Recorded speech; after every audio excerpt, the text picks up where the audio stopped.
글을 대하는 것이다. 글을 대하는 것이다. 저는 산소 같은 것. 산소 같은 것이다. 생각하게 하는 것. 생각하게 하는 것. 또 다른 만남. 또 다른 만남. 네. 신세계. 내공을 키우는 것이다. 내공을 키우는 것. 선생님. 선생님이다. 인간의 본질을 찾아 떠나는 여행이다. 와. 역시 우리 본질을 파야 돼. 본질을. 이거 말할 때마다 뭐 가슴이 그냥 철학적으로 가고 있어요. 감성을 가슴이 갑자기 울렁울렁합니다. 감성을 제가 이 이미지 컷을 5개를 드렸잖아요. 근데 똑같은 이미지 컷을 드렸는데 지금 다 다른 글들이 나왔어요. 그게 왜 그럴까요? 다 다른 것. 내용을 뭐 이렇게 그림 순서가 바뀌어서? 단순히 순서가 바뀌어서 그럴까요? 그쵸, 느끼는 게 다르고 마음이 다르고 의미 구성하는 게 각자 다 다르잖아요. 그건 왜냐하면 지금까지 내가 접해왔던 것, 내가 경험했던 것들이 사실 다 달라요. 근데 우리가 그러한 것들이 바탕으로, 배경 지식을 바탕으로 이러한 이미지들에서 글을 뽑아내는 거잖아요. 그러니까 책도 독서도 마찬가지인 것 같아요. 이제는 책이 단순히 글을 읽는다가 아니라 지난번에 제가 이렇게 저를 설명했듯이 이제는 주어진 모든 대상을 읽어나가는 게 책을 읽는다, 독서라는 큰 개념으로 보셔야 될 것 같아요. 앞으로는 사람을 보고 눈을 보고 그 사람의 마음을 읽고 시계를 보면 그 시간의 흐름을 읽어나가고 이제는 모든 주어진 대상들을 내가 읽어나가야 돼요. 분위기도 읽어나가야 되는 거예요. 분위기 파악 못하는 사람 있잖아요. 어디 가서 이렇게 나갔으면 좋겠는데 절대 안 나가고 2차, 3차 끝까지 따라가고 눈치도 없어. 이런 사람 꼭 있어요. 어떻게 해요? 오늘 옆에 앉아가지고 계속 당해요. 저 뭐 마음 비웠어요. 오늘 어쩔 수 없어요. 저의 그냥 블랙 그분이 되셔야 돼요. 그래서 우리가 그런 모든 대상들을 읽어나가야 되는데 이제 독서라는 게 과정이잖아요. 읽어나가는 모든 과정인데 과정이 있기 때문에 결과가 있어요. 그쵸? 그런데 이 결과를 또 마찬가지로 결과를 가지고 내가 또 다른 책을 읽을 때 또 그 배경 지식으로 또 다른 책을 읽어나가는데 도움이 되는 거예요. 그래서 그런 선순환 구조를 가지고 있는 게 독서거든요. 배경 지식이 없는 사람이 그냥 책을 읽으면 참 우리가 책을 읽을 때 이 책은 이해 못하겠어 어려워할 때는 사실 그 부분에 대한 배경 지식이 없기 때문에 어려운 거죠. 근데 이 책을 한번 읽고 나면 이 책에 관련된 또 다른 책을 읽을 때는 이 책을 읽었기 때문에 배경 지식이 그만큼 있으니까 이 책은 조금 수월해지고 그러니까 계속 그런 결과 과정에 반복되는 그런 순환 구조를 가지고 있는 게 저는 독서라고 생각합니다. 자, 사람이 태어나서 자기 능력의 그 3%밖에 쓰지 못하고 죽는다고 하잖아요. 97%는 잠재력이 이제 잠재되어 있는 능력인 거죠. 근데 1%를 더 자기 그 있는 능력 안에서 1%를 더 꺼내서서 4%를 쓴 사람을 성공한 사람이라고 한대요. 성공한 사람이 4%를 쓴 거예요. 자기 능력의 100%에서. 그런데 거기서 1%를 더 꺼내서서 5%를 쓴 사람을 뭐라고 할까요? 그렇죠. 우리 따라해보세요. 손을 이렇게 들고 반짝이면서 천재 하는 거예요. 시작. 천재예요. 자, 천재래요. 5%를 쓴 사람이. 그런데 1%를 더 꺼내서 4%를 쓴 사람이나 2%를 더 꺼내서 5%를 쓴 사람이나 이 사람들이요. 남의 걸 가져다 쓴 게 아니라는 거예요. 원래 자기 안에 있던 거를 꺼내 쓴 거라는 거예요. 근데 자기 안에 있는 잠재 능력을 제일 많이 꺼내 쓸 수 있는 게 뭘까요? 그렇죠. 경험이죠. 직접 경험, 간접 경험. 근데 우리가 직접 경험을 많이 할 수 없으니까 간접 경험으로 독서라는 걸 하잖아요. 그래서 우리가 가장 무한한 우리의 잠재력을 꺼낼 수 있는 게 이제 독서인데 어떻게 하면 우리가 독서를 효율적으로 해서 우리의 잠재력을 끌어낼 수 있을까? 이제 그 방법에 대해서 우리가 지금 이 시간에 얘기를 해보려고 해요. 찍으니까 되게 부담스러워. 제가 대표적으로 그냥 이제 그 천재독서법이라고 하는 그분의 내용을 제가 이제 가지고 왔어요. 오늘은 사실 그게 현실적으로 제가 이제 회피 쉐어링의 그 방향, 대표님이 그 추구하시는 방향이 경력 단절자나 사회적인 약자들을 돕고자 하는 그분들을 도와서 창업을 하는 게 이 회피 쉐어링의 목적이잖아요. 그러면 그 목적에 맞게 독서의 방향도 가야 된다고 저는 생각을 해요. 그냥 제 생각이에요. 제 생각이 맞다라는 건 아니고. 그래서 저는 오늘은 제 생각을 지금 전달하는 시간이니까 여러분들이 그 생각이 동조하시면 같이 하시는 거고 아니다 싶으면 더 좋은 방법들을 제시하시면 되시고요. 그래서 저는 그러면 경력적 단절자와 사회적 약자들을 그러면 이 사람들이 독서의 능력이 그만큼 또 많이 떨어질 거예요. 사실 월등히. 우리야 이제 자기 개발하고 강사를 하려고 하는 사람들이니까 그 길을 찾아 나가지만 찾아 나가려고 할 때도 사실 되게 어려워요. 그죠? 무슨 책부터 어떻게 읽어야 될지를 몰라요. 그렇기 때문에 우리가 초반에 했듯이 책 소개를 하는 것도 저는 괜찮은 방법이에요. 그런데 계속 책 소개만 해서는 안 된다는 거예요. 이제 책 소개만 해서는 이제 이 사람들이 나중에는 책에 치여버리는 거야. 도대체 이 책도 치여서 이제 이 책을 이 사람이 다 소개시켜줬는데 나는 이 사람이 어느 책부터 내가 읽어야 되는지조차도 또 모르게 되는 거예요. 그래서 책을 한 권을 읽더라도 좀 제대로 읽고 어떻게 하면 그 책을 내 거로 완전히 만들 수 있는지 그 방법을 참 고민해봤으면 좋겠어요. 이제 문제는 우리가 책을 읽고 나서 제일 문제는 뭐죠? 기억이 안 난다는 거죠. 저만 그런가요? 왜 다들 기억나는 것처럼 앉아 계세요? 왜 다들 기억나는 것처럼? 그리고 내가 정말 필요할 때에 그 책을 딱 읽었는데 필요한 내용을 딱 뽑아서 갖고 와야 되는데 그걸 못 갖고 와요.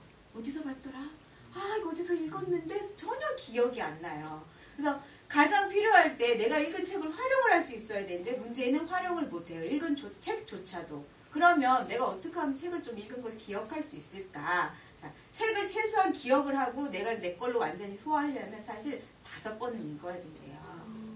최소한 5번을 반복으로 읽어야 된대요.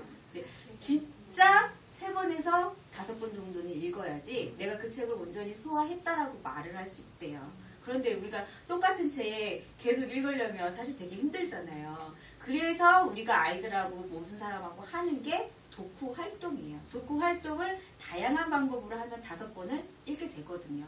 똑같이 5번을 읽는 거하고 다른 활동들을 하면서 5번을 읽는 거하고 또 다르게 소화가 되니까. 근데 그 독후 활동 중에 그 방법 중에서 제가 이제 2가지 방법. 하나는 이제 대표적인 게 독서 토론이고 하나는 베껴쓰기예요. 근데 이제 독서 토론 같은 경우도 이제 단순히 우리가 이제 독서 모임을 갖고 이렇게 하는 토의 형식이 있어요. 근데 토의와 토론은 또 엄연히 많이 달라요.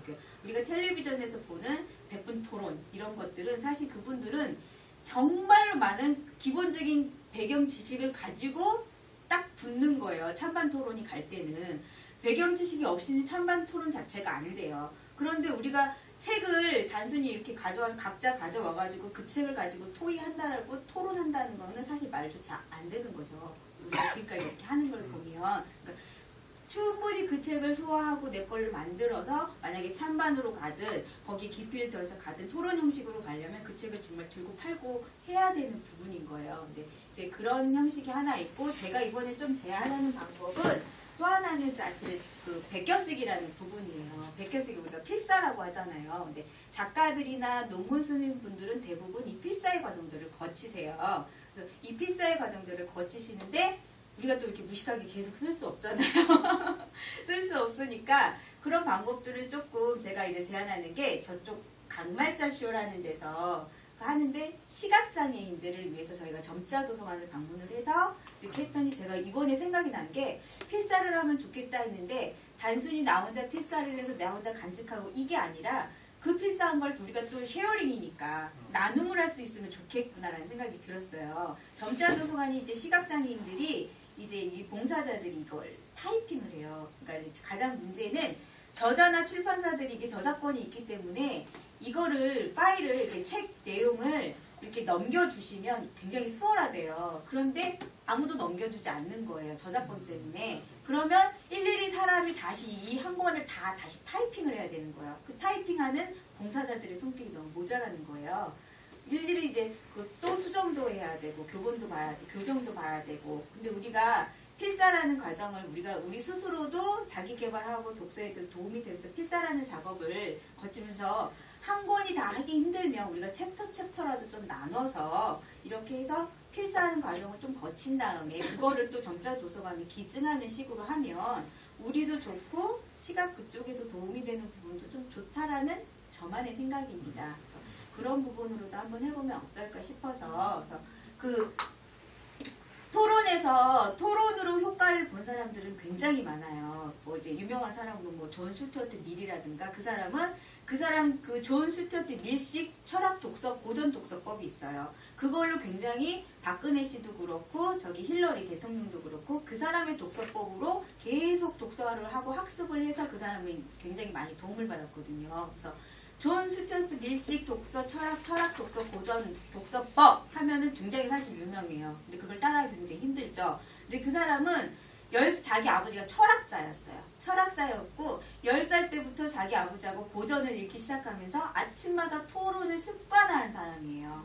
너무나 그냥 일반화하게. 그래서 20대에 철학가의 반열에 오른 사람이에요. 대단한 사람이죠. 그래서 그 사람의 독서법이 굉장히 유명하면서 한때는 이 사람의 독서법이 유행처럼 쫙 퍼졌어요. 그래서 이런 이 독서 토론법으로 또 성공한 사람이 아인슈타인, 뭐 처칠, 에디슨 대표적인 인물이 그래요. 근데 이 인물들의 대표적인 또 공통점은 다 어릴 때 바보였죠.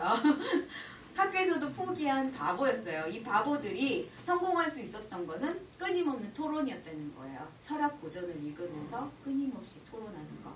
그리고 이제 대표적인 또 인물로 우리나라의 대표적인 인물로는 해강 최민기? 제가 헷갈렸어요.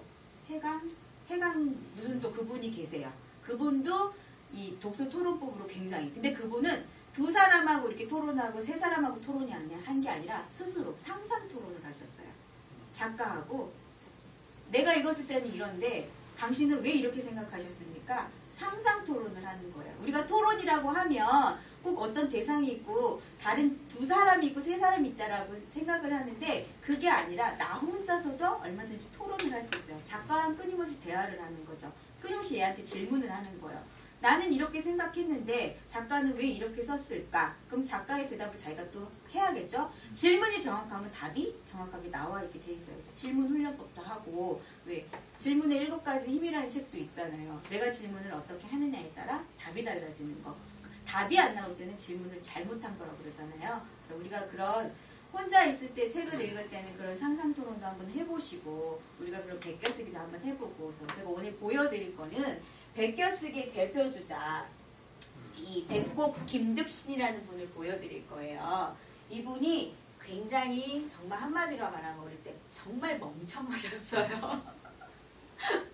아버지는 이 사대부 집안에 이렇게 벼슬도 하시고 굉장히 똑똑한 분이신데 아들이 아무리 해도 한글을 못 깨치는 거예요. 글을 못 깨치는 거죠. 글도 10살 넘어서 깨우치신 거예요. 깨우쳤는데 이분은 계속 보고 읽고 듣고 해도 기억을 못하는 거예요.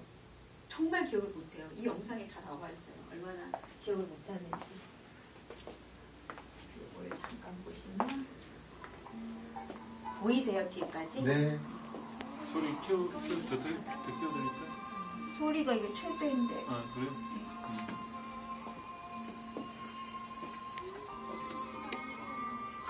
제가 글씨 읽어드릴게요. 그러나 10살에 겨우 한글을 배우기 시작했습니다. 명문 사대부가 정삼품 부제학을 지낸 아버지 김치예요. 김치. 아버지가 김치예요. 우둔한 아들을 포기하려는 주위의 수군거림. 나는 저 아이가 저리 미혹하면서 공부를 포기하지 않은 것이 대견스럽네요. 아버지가 끝까지 믿어줬어요. 나이 20, 처음으로 스스로 작문을 시작했고요. 더 노력해라. 공부란 꼭 과거를 보기 위해서 하는 것이 아니다. 아버지가 항상 하신 말씀이에요. 그가 선택한 노력은 다름 아닌 읽고 또 읽기. 하지만 하인하고 길을 가던 어느 날 저기 담 너머에 어떤 소리가 들리는 거예요. 뭐라. 그 글이 아주 익숙한데 무슨 생각이 안 나는구나 하고 하인한테 얘기해요. 도련님, 하인이 답답한 거예요. 저도 하도 들어서 저도 외우고 있는 내용입니다. 얘는 정말 모르는 거예요. 이 글귀는 나우리가 평생 읽으신 샘내도 알고 있는 내용입니다. 하인이 그래요. 하마천의 사기주 그가 무려 11만 3천 번이나 읽은 글을 기억하지 못하는 거예요. 이 사람. 그 정도로 우둔했어요. 지금 친구들과 압구정에서 시를 주고받는 자리, 양반들은 왜 시를 주고받고 하잖아요. 자, 내가 오늘 훌륭한 두 구절을 얻었다네. 하고 친구들 앞에서 시를 딱 얘기를 해요. 왜 뭔가? 산산이 푸른 하늘밖에 반쯤 떨어지고 이수는 백로주에서 둘로 나뉘었네. 어때? 멋지지 않은가? 이게 어찌 그대의 시인가? 이것은 이백의 시, 공황일세. 다른 사람이 시를 읽어도 기억을 못하니까 자기가 진으로 착각을 할 정도예요. 이 사람은. 수만 번 외워도 잊어버리고 착각까지 했던 그는 특별한 기록을 하기 시작합니다. 도저히 안 되니까 이 사람이 좋다. 나는 10,000번 이상 읽은 책들만 기록하겠다. 그래서 독수기라는 그 기록법을 개발을 해요. 그 속에 담긴 36개의 고서에 담긴 선세한 평, 평론을 하죠. 그 책을 읽고 나서. 대기전, 노자전을 읽은 것은 그리 뜻 드넓고 변화가 많아서였고,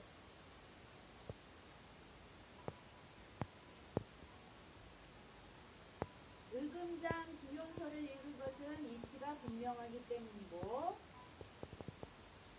이 두 사람이 평론가가 돼요. 굉장히 유명한 평론가. 백리해장을 읽은 것은 말은 간략한데 뜻이 깊어서였다. 무릇 이들 여러 편의 각기 다른 문체의 글을 어찌 그만둘 수 있겠는가.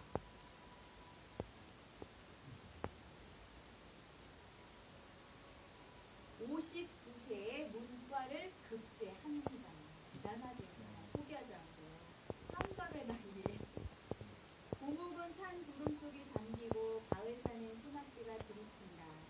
저무는 강에 풍랑이니 어부가 급히 뱃머리 돌리네. 오원절구 용호의 첫 구절입니다.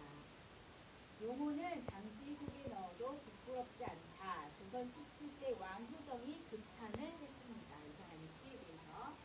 그는 옛글과 남의 글을 다독했음에도 그것을 인용하지 않고 자기만의 시어로 독창적인 시세계를 만든 최초의 사람이라고 합니다. 오원절구와 칠원절구가 빼어난 백곡 김득신, 당대 최고의 시인으로 이제 수왕을 받게 됩니다. 이 사람이 마지막에 한 말, 재주가 남만 못하다고 스스로 한계를 짓지 말라. 나보다 어리석고 둔한 사람도 없겠지만 결국에는 이름이 있었다. 모든 것은 힘쓰는데 달려있을 따름이다. 이 사람의 묘비명에 이게 글씨가 적혀있어요.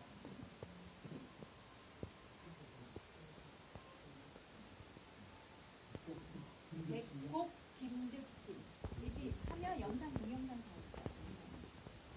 이 사람이요. 무려 11만 3천 번을 읽은 책도 기억을 못해요. 그 정도로 자기가 우둔했어요. 이게 포기할 만 하잖아요. 그 정도 되면 야 내가 이렇게까지도 안 되면 포기해야 되겠다. 했는데 포기하지 않았어요. 절대 포기하지 않고 이제 계속 이 사람의 서재는 글 읽는 소리가 그치지 않는다고 해서 서재에 이름을 붙여줬어요. 사람들이 억만대라는 이름을 붙여줬어요. 읽고 있고 또 읽고 또 읽고 계속 읽는 거예요. 그리고 나서도 기억을 못하니까 10,000번 읽은 책을 기록하는 독수기.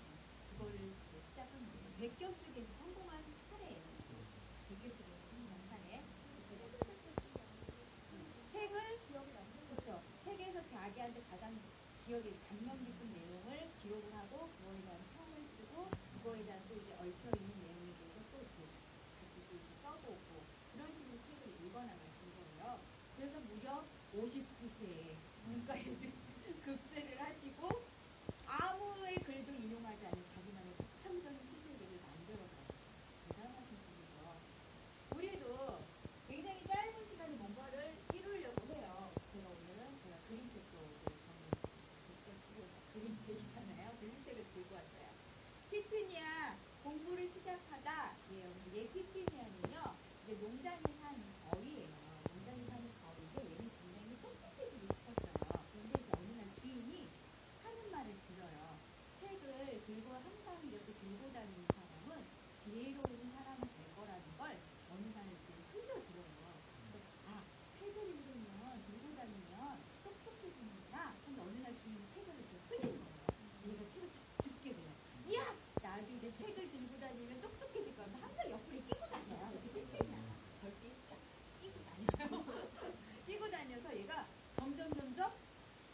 교만해지기 시작해가지고요. 처음에는 피치니아가요 굉장히 거위처럼 목도 이렇게 되고 그랬었어요. 그리고 점점 목이 막 기부스를 하기 시작해요. 점점 막 길어져요. 교만해진 거예요. 그죠? 점점 끼고 다니면서 나는 똑똑해 하면 계속 이렇게 다니면서 똑똑한지 착착하게 살아요. 근데 이제 얘가 진짜 똑똑한 줄 알고 책을 들고 다니니까 무슨 문제만 터지면 농장 동물들이 얘한테 막 물어보는 거예요. 피치니아 이게 뭐야? 안타키로 와가 안타키라서 어머 우리 새끼는 지금 몇 마리 해줘 막 이래요. 그러면 이제 9마리인데 피치니아가 11마리라고 그래요. 그럼 자기 암탉이 9마리도 키우기 힘든데 11마리를 키워야 돼? 막 숫자도 막 다르게 세주고 막 그러는 거예요. 그런데 이제 계속 다르게 하는데 어느 날 어떻게 하는데 다 문제는 해결이 돼요. 어떻게 막 누가 뭐 이렇게 나무에서 이렇게 걸려있는데 내려줘 그래서 어떻게 해서든지 그냥 떨어져도 물러 떨어져도 어떻게 다 문제 해결은 돼요. 그럴 때 막판에 아주 큰 문제가 터졌어요. 농장에 이런 상자 하나가 딱 시급지, 폭죽, 일반대 동물들이 글자를 모르니까 피치니아 이거 뭐라고 써있는 거야? 하고 다 이제 이렇게 물어보는 거예요. 그랬더니 피치니아가 이거는 석탄이야 라고 얘기를 해줘요. 그러니까 동물들이 신나가지고 야 석탄이다 하고 먹으려고 했다가 완전히 펑 터져가지고 난리가 났어요. 동물도 다 기부스하고 결국은 그 뻣뻣한 목도 자기도 기부스를 해요. 그러면서 이제 피치니아가 깨달아요. 아 책은 귀를 끼고 들고 다니는 게 아니라 읽어야 되는구나 라는 걸 알아요. 피치니아는 그러니까 어떻게 보면 책장이 딱 펴져 있는 거예요. 그전에는 책을 한 번도 펼쳐본 적이 없다가 폭탄이 펑 터지면서 펼쳐진 책을 딱 보니까 글자가 적혀 있는 거예요.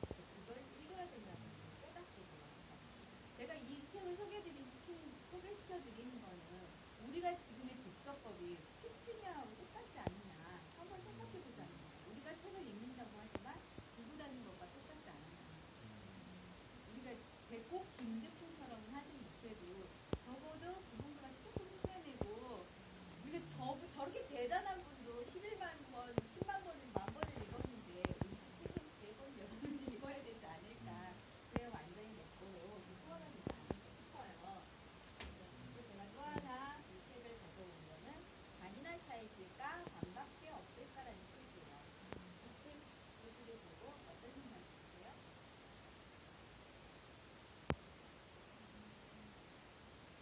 대부분 긍정적이다 이런 식으로 생각을 해요.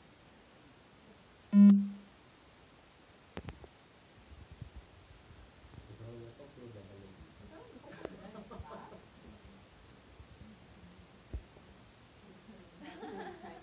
그러니까 남편 맨날 보고 있는 것 같아요. 보고 있어요. 여기서 자기 대변이 나와요.